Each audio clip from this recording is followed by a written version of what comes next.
Hello everyone, welcome back to this channel Vidyarthi Pro online learning platform. I am Shweta Bhardwaj, your business study teacher as well as mentor. तो previous video में हमने बात कर लिया था हमारा first chapter जो था नेचर ऑफ मैनेजमेंट। इस चैप्टर में हम इस वीडियोस में हम स्टार्ट करेंगे हमारा नेक्स्ट यूनिट जो है प्रिंसिपल्स ऑफ मैनेजमेंट। जिन बच्चों ने प्रीवियस वीडियो नहीं देखा है लिंक आपको डिस्क्रिप्शन में मिल जाएगा, जाके चेक कर लें।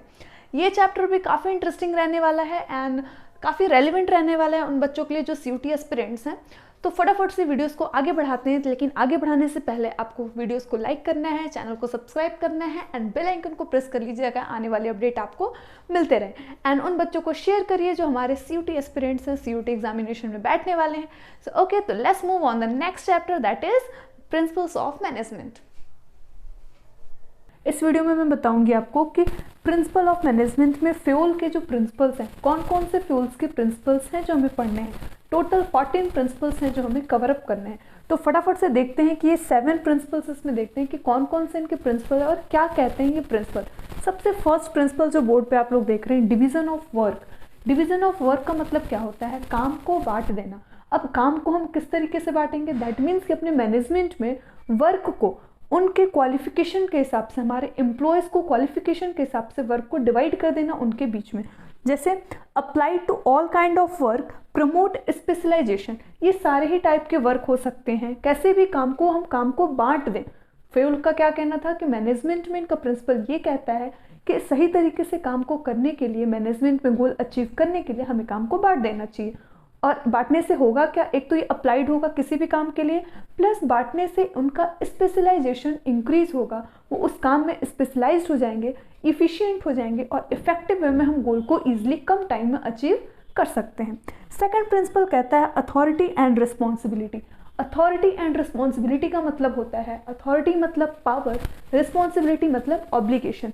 दैट मीन्स कि अथॉरिटी एंड रिस्पॉन्सिबिलिटी, अपने मैनेजमेंट में हमें जिस बंदे को या फिर जिस एम्प्लॉयज़ को हमने अथॉरिटी दी है, पावर दिया है कि आप ये काम को कर सकते हो, उसको हम ऑब्लिगेशन भी दे, दैट मीन्स कि रिस्पॉन्सिबिलिटी भी दे। फॉर एग्जाम्पल, अगर मेरे एब्सेंट में मैंने किसी एम्प्लॉयज़ को बोल दिया कि तुम्हें कल इतना यूनिट का प्रोडक्शन करना है, मैंने तुम्हें अथॉरिटी दे दी, मैंने पावर तो दे दिया कि हाँ तुम रॉ मटेरियल लेके आना और उसका यूज़ करके इतने यूनिट का प्रोडक्शन कर देना, बट मैंने उसको रिस्पॉन्सिबिलिटी नहीं दी। उसको मैंने ये नहीं कहा कि हाँ तुम इसका यूज़ कर सकते हो, यानी कि अगर तुम्हें रॉ मटेरियल कम पड़ता है तो तुम और भी पैसे निकाल के परचेस कर सकते हो। मैंने उसको रिस्पॉन्सिबिलिटी नहीं दी, तो क्या वो काम को कर पाएगा, टारगेट को पूरा कर पाएगा? नहीं कर पाएगा। दैट मीन्स कि मैनेजमेंट कहता है, ये फ्यूल प्रिंसिपल्स कहता है कि जिस एम्प्लॉयज़ को हम अथॉरिटी दे रहे हैं, पावर दे रहे हैं, उसको हम रिस्पॉन्सिबिलिटी भी दें। दैट मीन्स कि उसको करने का ऑब्लिगेशन भी दें। तो ये कहता है बोथ गो टुगेदर, यानी दोनों ही एक साथ चलता है। Means power and obligation, power भी साथ साथ चलेगा एंड ऑब्लिगेशन भी साथ साथ चलेगा। थर्ड वन है डिसिप्लिन। डिसिप्लिन का मतलब क्या है? अनुशासन। हमें पता है कि डिसिप्लिन कितना ज़रूरी है, तो मैनेजमेंट के लिए भी, बिजनेस में भी डिसिप्लिन का होना मोस्ट इंपॉर्टेंट है। दैट मीन्स कि हम एग्रीमेंट कर रहे हैं, हम एम्प्लॉयज़ को भर्ती कर रहे हैं, तो उनके अंदर हम डिसिप्लिन भी रखें। डिसिप्लिन को भी हम डिसिप्लिन, दैट मीन्स कि जो भी रूल रेगुलेशन है, कोड ऑफ कंडक्ट है, उनको फॉलो किया जाए। That means rule and regulation essential for the smooth running of the business, यानी बिजनेस को स्मूथ रन करना है, गोल को अचीव करना है, तो हमको डिसिप्लिन में रहना इंपॉर्टेंट है। फोर्थ इनका प्रिंसिपल कहता है फ्यूल का unity of command. Unity of command, unity मतलब एकता, कमांड मतलब कि जो आपको कमांड कर रहा है, दैट मीन्स कि आपका बॉस। ये फ्यूल ने कहा इनको कि यूनिटी ऑफ कमांड में आपका सिर्फ वन बॉस होना चाहिए। दैट मीन्स कि ऐसा नहीं है कि मैनेजमेंट में हर एक एम्प्लॉयज़ को कई ठे बॉस आ गए और वो उनको समझा रहे हैं, एक बॉस कुछ और बोल रहा है, दूसरा बॉस कुछ और बोल रहा है, तो ऐसे जो एम्प्लॉयज़ हैं वो कंफ्यूज हो जाएंगे कि किन की बातों को हम सुने, किन के ऑर्डर को हम फॉलो करें। तो फ्यूल का मानना था कि यूनिटी ऑफ कमांड होना ज़रूरी है। दैट मीन्स कि a subordinate should receive order from one boss. जितने भी सबऑर्डिनेटर हैं, मिडिल एम्प्लॉयज़ हैं या फिर लोअर लेवल के एम्प्लॉय हैं, वो सिर्फ टॉप लेवल पे सिर्फ एक पर्सन का या सिर्फ वन बॉस का ही क्या सुनेंगे, ऑर्डर को फॉलो करेंगे। इसी से मिलता जुलता है यूनिटी ऑफ डायरेक्शन। डायरेक्शन कौन देगा? दैट मीन्स कि हमको डायरेक्शन में भी यूनिटी होना चाहिए। दैट मीन्स कि जो एम्प्लॉयज़ हैं वो भी एक ही डायरेक्शन में चलने चाहिए। ऐसा नहीं है कि एक एम्प्लॉय कोई और गोल लेके चला है, दूसरा एम्प्लॉय कोई और गोल ले, एक ने सोचा है कि 2 लाख का टर्नओवर करना है, उसके लिए वो काम कर रहा है, दूसरा एम्प्लॉय 3 लाख के टर्नओवर की नहीं। सबका यूनिटी एक ही डायरेक्शन में होना चाहिए। मतलब दैट मीन्स कि पूरे ऑर्गेनाइजेशन का एक गोल है कि हमको नेक्स्ट ईयर में 20 करोड़ का टर्नओवर चाहिए। तो उस 20 करोड़ के टर्नओवर के लिए सबका एक यूनिटी होना चाहिए, एक ही डायरेक्शन में सबको चलना है। दैट मीन्स कि one head and one plan, एक हेड होगा और एक ही प्लान होगा, और उसी प्लान को एग्जीक्यूट करने के लिए सारे एम्प्लॉयज़ एक यूनिटी में चलेंगे। फिर कहता है subordination of individual interest of general interest. इनका मतलब है, फ्योल ने कहा कि सबऑर्डिनेट करना है हमको इंडिविजुअल इंटरेस्ट को जनरल इंटरेस्ट से। दैट मीन्स कि हमें सिर्फ एक इंडिविजुअल इंटरेस्ट को लेके नहीं चलना है। मतलब हम अपनी प्रॉफिट के लिए अपने ऑर्गेनाइजेशन में, अपने बिजनेस में कोई भी प्लान एग्जीक्यूट नहीं कर सकते। हमें पूरे एम्प्लॉयज़ के सबऑर्डिनेट, मतलब पूरे ही एम्प्लॉयज़ को, पूरे ऑर्गेनाइजेशन को एक साथ लेके चलना है। सिर्फ अपने पर्सनल बेनिफिट के लिए हम किसी प्लान को एग्जीक्यूट नहीं कर सकते। दैट मीन्स कि organization interest should take priority over the interest of individual. यानी पूरे ऑर्गेनाइजेशन की इंटरेस्ट को प्रायोरिटी लेके चलना है, मतलब सबके लिए जो यूजफुल हो, सबके लिए जो सही हो, उसको लेके चलना है, ना कि एक इंडिविजुअल को। ओके, क्लियर है। 7th नंबर जो हमारा प्रिंसिपल कहता है रेमुनरेशन ऑफ एम्प्लॉयज़, यानी एम्प्लॉयज़ के रेमुनरेशन की बात करता है। रेमुनरेशन मतलब कि उनके काम के बदले में हम उनको क्या रेमुनरेट करें, क्या पारिश्रमिक दे रहे हैं। तो प्रिंसिपल ऑफ मैनेजमेंट ये भी कहता है कि remuneration of employ should be fair, वो फेयर होना चाहिए। दैट मीन्स कि एक रीजनेबल होना चाहिए। ऐसा नहीं है कि हम उनसे काम करा लिया और काम के बदले उन्हें रेमुनरेट हम कम कर रहे हैं, फेयर वैल्यू में नहीं दे रहे हैं, या उनके साथ चीटिंग कर रहे हैं। तो प्रिंसिपल ऑफ मैनेजमेंट ये भी कहता है कि हमें ऐसा नहीं करना है, हमें फेयर वैल्यू देना है, हमें फेयर प्राइस उन्हें एम्प्लॉयज़ को देना है। तो ये है हमारा, इसमें हम लिख सकते हैं the overall pay should be fair, should be give them as a reasonable standard of living. यानी जो भी हम पे कर रहे हैं उनको वो फेयर होना चाहिए, रीजनेबल होना चाहिए उनके स्टैंडर्ड ऑफ लिविंग के लिए। तो ये है हमारा 7 प्रिंसिपल ऑफ मैनेजमेंट जो फ्योल ने दिया था। अब इसको नोट डाउन कर लीजिए या स्क्रीनशॉट ले लीजिए, देन हम आते हैं हमारे और 7 प्रिंसिपल्स जो हमें पढ़ने हैं।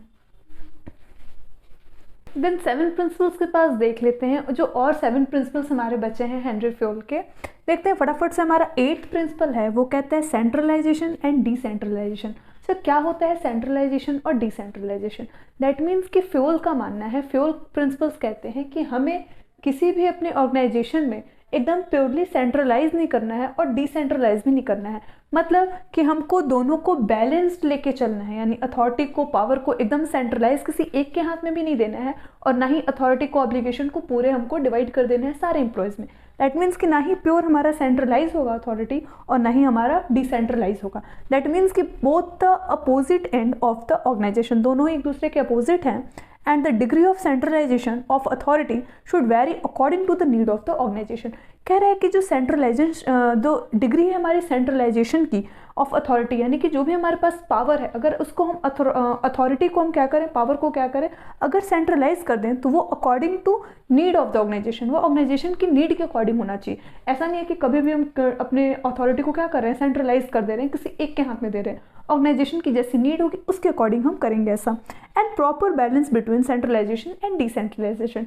दैट मीन्स कि फ्योल का कहना है कि ना ही हमें पावर को, अथॉरिटी को सेंट्रलाइज कर देना है, किसी एक के हाथ में देना है प्योरली, और ना ही हमें पूरे एम्प्लॉयज़ के बीच में डिसेंट्रलाइज कर देना है। दैट मीन्स कि दोनों के बीच में एक पावर होना चाहिए, सिचुएशन के अकॉर्डिंग, नीड के अकॉर्डिंग ऑर्गेनाइजेशन के हमें क्या करना है, सेंट्रलाइज या डिसेंट्रलाइज करना है। आते हैं हमारे 9 नंबर जो प्रिंसिपल है वो कहता है स्केलर चेन।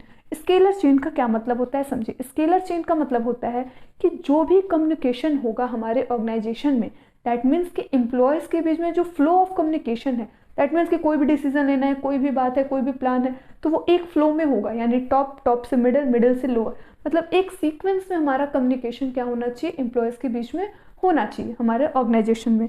दैट मीन्स कि chain of authority and communication from the highest to the lower rank, highest से लोअर रैंक के बीच में एक फ्लो में हमारा कम्युनिकेशन या अथॉरिटी क्या होना चाहिए, सर्कुलेट करना चाहिए, वो कहता है स्केलर चेन। अगर फिगर से समझें तो जैसे ए है और ए ने पावर दिया, एक ने अथॉरिटी है ए के पास, और इसने कुछ कम्युनिकेट किया बी एंड सी को, तो बी से डी के पास, फिर डी से ई के पास, ई से सी के पास, मतलब एक फ्लो में ये क्या होना चाहिए, सर्कुलेट होना चाहिए।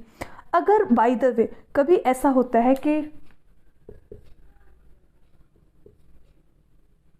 ये एफ मान लेते हैं, ये जी मान लेते हैं, अब और क्लियर होगा। अब देखिए, अगर ये फ्लो ऑफ कम्युनिकेशन हो रहा है यहाँ पे, तो एक चेन में, सीक्वेंस में हो रहा है स्केलर चेन, तो ये कहता है कि एक सीक्वेंस में हमारा क्या होना चाहिए, हमारा कम्युनिकेशन का फ्लो होना चाहिए, अथॉरिटी का फ्लो होना चाहिए, वो कहता है स्केलर चेन।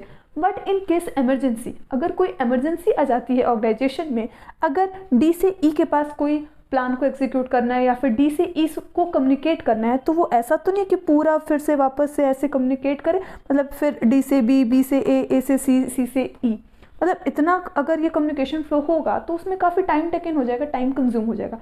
तो उस केस में डी डायरेक्टली ई से क्या कर सकता है, कम्युनिकेट कर सकता है, but only in the case of emergency period, और इसी को हम बोलते हैं गैंग प्लैंक। ओके, तो अगर जब डी ई से डायरेक्टली कम्युनिकेट करेगा, अथॉरिटी देगा directly, break the rule of scalar chain, उस केस को हम बोलेंगे गैंग प्लैंक, एंड ये होगा सिर्फ एक इमरजेंसी पीरियड में।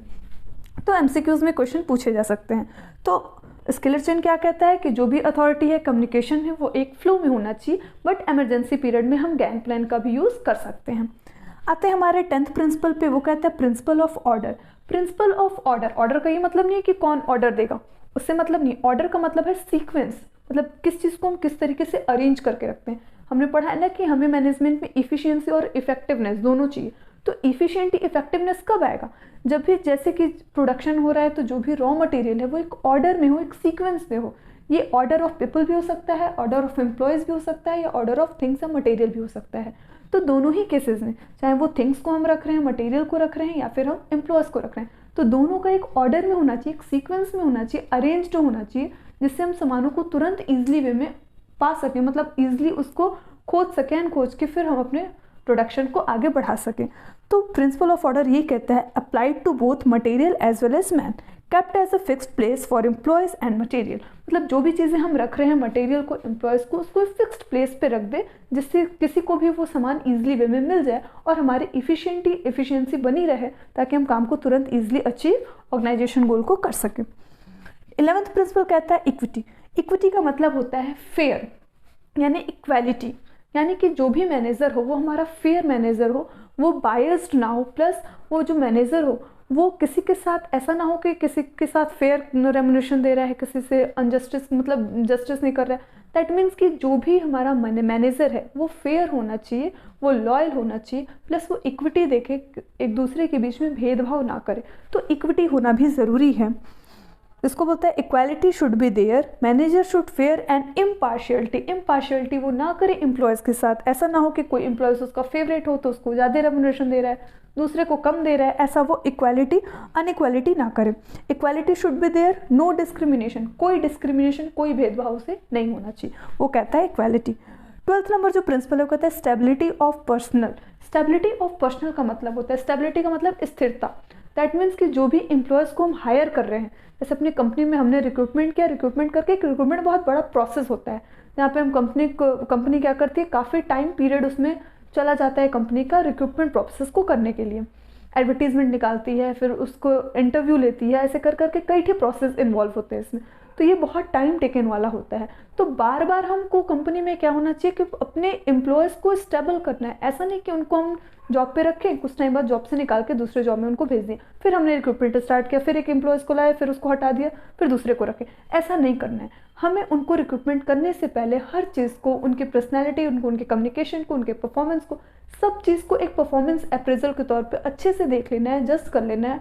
उसके बाद हमको रेम्यूनरेट, मतलब कि उनको रिक्रूटमेंट भर्ती करनी है। ठीक है, तो वही कह रहा है कि स्टेबिलिटी ऑफ पर्सन, अपने एम्प्लॉयज़ की स्टेबिलिटी को बना के रखना है। Employees should not be move frequently from one position to other job position. Employees को ऐसा नहीं है कि वो बार बार मूव कर रहे हैं एक जॉब से दूसरे जॉब में। स्टेबिलिटी ऑफ टेन्योर, उनके एक फिक्स टेन्योर के लिए स्टेबिलिटी हमको अपने कंपनी में करनी है, ऑर्गेनाइजेशन में करना है।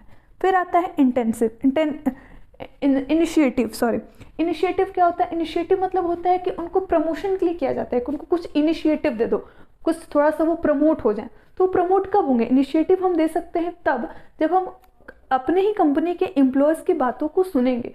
अगर उनके पास कोई प्लान है, कोई आइडियाज़ है, उनके पास कुछ ऐसी अपॉर्चुनिटी उनको दिख रही है, क्रिएटिविटी है, तो उनकी क्रिएटिविटी को भी देखना, उनके आइडियाज़ को भी सुनना, और उसके बाद उनको उनके परफॉर्मेंस के अनुसार इनिशिएटिव देना, ये भी हमको ऑर्गेनाइजेशन में करना होता है इन प्रिंसिपल के अकॉर्डिंग।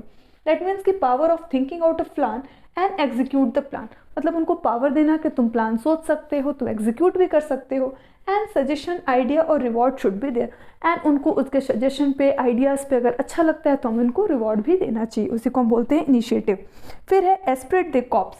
स्पिरिट द कॉर्प्स का मतलब होता है कि promote a team spirit, replace I with we.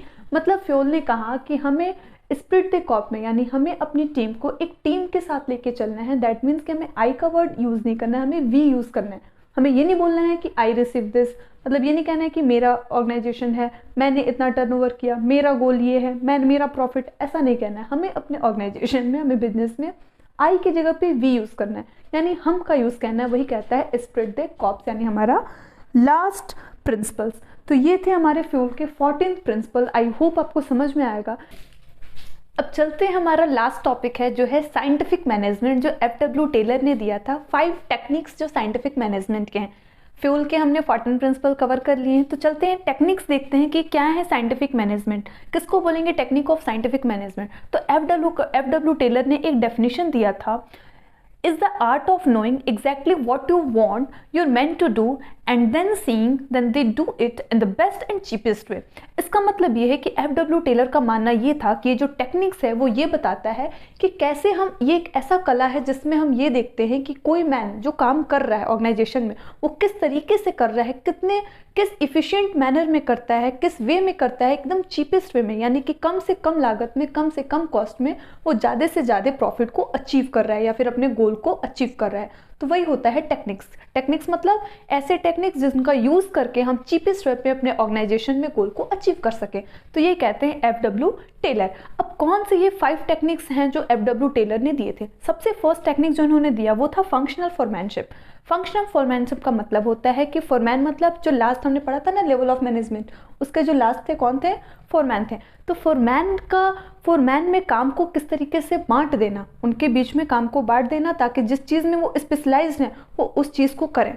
तो वो क्या करेंगे, वो काफ़ी उनकी इफिशियंसी भी इंक्रीज हो गया, वो काम को जल्दी अचीव कर लेंगे, अपने गोल को अचीव कर लेंगे। जिस चीज़ में वो काम करने में एक्सपर्ट है, अगर वो वही काम करें तो वो ईजिली उस काम को करेंगे और बेस्ट तरीके से इफिशिएंट मैनर में अपने गोल को अचीव करेंगे। तो क्या कहता है functional foremanship, the work of supervisor. जो सुपरवाइजर का वर्क होता है इज डिवाइडेड इनटू, उसको बांट दिया जाए सेवरल स्पेशलाइज्ड फॉरमैन। जितने भी हमारे फॉरमैन हैं उनके नीचे लेवल वाले, उनके बीच में काम को बांट दिया जाए। किस हिसाब से, उनके स्पेशलाइजेशन के अकॉर्डिंग।